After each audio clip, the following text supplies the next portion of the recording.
Hi പ്യാരെ വെച്ചോ അനസാറാണ്. എല്ലാ മക്കളും അടിപൊളിയല്ലേ? യെസ്, ആദ്യമായിട്ട് ഉറുദു പഠിക്കുന്ന എന്റെ മക്കൾ 5ാം ക്ലാസ്സിൽ ആദ്യത്തെ ഓണ പരീക്ഷ എഴുതാൻ വേണ്ടിയിട്ട് പോവാണ്. ടെൻഷൻ ഒന്നും ഇല്ലാതെ വളരെ ഇൻട്രസ്റ്റിംഗ് ആയിട്ട് ഉറുദു പരീക്ഷ അത്ര എളുപ്പമാണ് സാർ എന്ന് പറഞ്ഞുകൊണ്ട് നിങ്ങൾ എഴുതുകയാണ്. അപ്പൊ നിങ്ങൾക്ക് അടിപൊളിയായിട്ട് വളരെ ഇമ്പോർട്ടന്റ് ആയിട്ടുള്ള ഈ പരീക്ഷയിൽ ചോദിക്കുന്ന ഒരു വീഡിയോയുമായിട്ടാണ്. ആ വീഡിയോയിൽ നിങ്ങൾക്ക് ചോദിക്കാനുള്ള ചോദ്യങ്ങളും നാളത്തെ ചോദ്യ പേപ്പറിൽ കാണുന്ന രീതിയിലുള്ള ഒരു വീഡിയോ ആണ് അനസാർ ഇതിലൂടെ ഡിസ്കസ് ചെയ്യുന്നത്. എല്ലാ മക്കളും കൃത്യമായിട്ട് എന്ത് ചെയ്യുക, ശ്രദ്ധിക്കുക, അടിപൊളിയാക്കുക എന്നുള്ളതാ. യേ ക്യാ ഹേ ബതായിയേ ബച്ചോ, യേ ക്യാ ഹേ?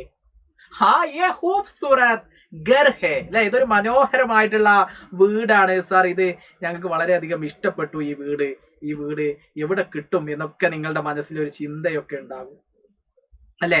അപ്പൊ ഈ വീട് നമുക്കൊരു ഒരു ഇമോഷൻ തന്നെയാണ് അല്ലെ, നമ്മുടെ വീട് എന്ന് പറയുന്നത് അല്ലെ. അപ്പൊ ആ വീട്ടിൽ എന്തെല്ലാം ഉണ്ട്, ആരെല്ലാം ഉണ്ട് എന്നുള്ളതൊക്കെ നമുക്കറിയാം. വീട് അല്ലെ, ഘർ ഹൗസ് അല്ലെ, നമുക്ക് പറയാം വീടാണ് എന്നുള്ളത് നമുക്ക് എന്ത് ചെയ്യാൻ പറ്റും, പറയാൻ വേണ്ടിയിട്ട് സാധിക്കും. അപ്പൊ ഗർമേ കോൻ കോൻ ഹേ ഓർ ഗർമേ ക്യാ ക്യാ ഹേ എന്നുള്ള ചോദ്യങ്ങളൊക്കെ നമുക്ക് എന്ത് ചെയ്യാൻ പറ്റും, ഇതിൽ ഉൾപ്പെടുത്താൻ വേണ്ടിയിട്ട് സാധിക്കും അല്ലെ. അപ്പൊ നമ്മൾ ഈ വീടുമായി കണക്ട് ചെയ്ത് നിങ്ങളൊന്ന് പറഞ്ഞ വീട്ടിൽ ആരെല്ലാം ഉണ്ടായിരിക്കും നിങ്ങളൊന്ന് സ്വമേധയാന്ന് പറഞ്ഞു നോക്ക്. അച്ഛനുണ്ടായിരിക്കും, അച്ഛൻ നമ്മൾ അബ്ബ എന്ന് പറയും. അമ്മയുണ്ടായിരിക്കും, അമ്മി എന്ന് പറയും അല്ലെ. അതേപോലെ അനിയനുണ്ടാകും, ഭായ് അല്ലെ. അതേപോലെ ബഹൻ സഹോദരി ഉണ്ടാകും. മുത്തശ്ശൻ ഉണ്ടാകും, ദാദ അല്ലെങ്കിൽ നാന എന്നും പറയും. മുത്തശ്ശി ഉണ്ടാകും, ദാദി അല്ലെങ്കിൽ നാനി എന്ന് പറയും. പിന്നെ നമുക്ക് ആ വീട്ടിലേക്ക് ഇങ്ങനെ നോക്കുമ്പോൾ മനോഹരമായിട്ടുള്ള ഒരു വാതിൽ കാണുന്നുണ്ട്. വാതിൽ നമ്മൾ ദർവാസ എന്ന് പറയും അല്ലെ. ജനവാതിൽ ഗിടുക്കി എന്ന് പറഞ്ഞാൽ ജനവാതിലാണ്. പിന്നെ മനോഹരമായിട്ട് വീടിനൊരു മുറ്റുണ്ടാകും, ആങ്കൺ അല്ലെ. ഇതൊക്കെ നമ്മുടെ ആ വീടുമായി കണക്ട് ചെയ്ത് നമ്മൾ മനസ്സിലാക്കേണ്ട കാര്യങ്ങളാണ്. ഇനി നമുക്കറിയാം, നമുക്ക് നോക്കാം, നമ്മോട് ചോദിക്കാം, ആപ്കെ ഘർ മേ കോൻ കോൻ ഹേ? താങ്കളുടെ വീട്ടിൽ ആരെല്ലാം ഉണ്ട്? അപ്പൊ അനസാർ പറഞ്ഞ പോലെ നിങ്ങൾ പറയും അപ്പ, അമ്മി, ദാദാ, ദാദി, ഭായ്, ബഹൻ അല്ലെ. അപ്പൊ നമ്മൾ എന്തൊക്കെ പറയാം, അബ്ബ എന്ന് പറഞ്ഞാൽ അച്ഛൻ അല്ലെങ്കിൽ ഉപ്പ. അമ്മി എന്ന് പറഞ്ഞു കഴിഞ്ഞാൽ ഉമ്മ. ദാദാ മുത്തശ്ശൻ അല്ലെ. ദാദി മുത്തശ്ശി അല്ലെ. ഭായ് സഹോദരൻ,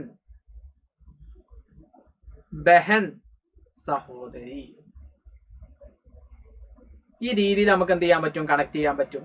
പിന്നെ നമ്മോട് ചോദിക്കുക, ഗർമേ അബ്ബാഹേ, വീട്ടിൽ ആരുണ്ട്, ഉപ്പയുണ്ട്.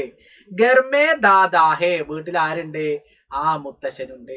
ഗർമേ ബായ് ഹേ, വീട്ടിൽ ആരുണ്ട്, ബായ് ഉണ്ട്, സഹോദരനുണ്ട്.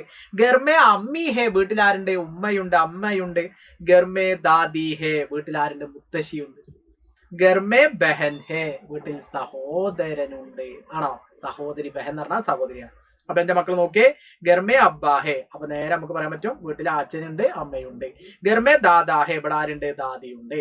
ഗർമേ ബായ് ഹേ, സഹോദരനുണ്ട്, ഇവിടെ സഹോദരിയുണ്ട്. ഈ രീതിക്ക് നമുക്ക് കണക്ട് ചെയ്ത് മനസ്സിലാക്കാൻ വേണ്ടി സാധിക്കും. അപ്പൊ നമ്മളെ വീടുമായി ബന്ധപ്പെട്ടൊരു പദസൂര്യങ്ങളോട് ചോദിക്കുകയാണ്. ഉദാഹരണമായിട്ട് ഇതിലൊരു പദസൂര്യൻ ചോദിക്കുകയാണെങ്കിൽ ഇവിടെ എന്ത് ചെയ്താം, അബ്ബ നെയ്താം, അമ്മി നെയ്താം, ബായ് നെയ്താം അല്ലെ.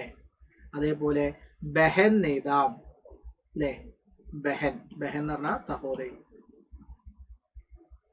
അല്ലെ. പിന്നെ അതേപോലെ ദാദി, അതേപോലെ ദാദ. ഈ രീതിക്ക് ഒരു പദസൂര്യൻ രൂപത്തിൽ നമ്മളോട് ചോദിക്കുകയാണെങ്കിൽ നമുക്ക് എഴുതാൻ വേണ്ടിയിട്ട് സാധിക്കും.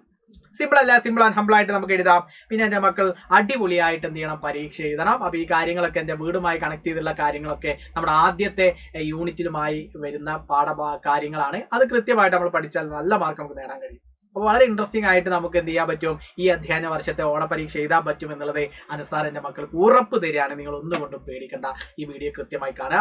ഈ വീഡിയോ ഇഷ്ടപ്പെട്ട എല്ലാ ആളുകളും ലൈക്ക് ചെയ്യുക. അതേപോലെ നിങ്ങളുടെ കൂട്ടുകാരിലേക്ക് വീഡിയോ ഷെയർ ചെയ്ത് കൊടുക്കുക. പരമാവധി എന്ത് ചെയ്യുക, നമ്മുടെ മെഗാ മാരത്തോൺ കൃത്യമായിട്ട് കാണാം. നാളെ രാവിലെ ആ മെഗാ മാരത്തോൺ കൃത്യമായിട്ട് കണ്ട് അടിപൊളിയായിട്ട് മുന്നോട്ട് പോകും. ഓക്കെ അല്ലേ? യെസ്. അപ്പൊ എല്ലാ മക്കളും അടിപൊളിയായിട്ട് മുന്നോട്ട് പോവുക. അഗലാ വീഡിയോ में फिर मिलेगा. सबका बहुत बहुत शुक्रिया. बाय.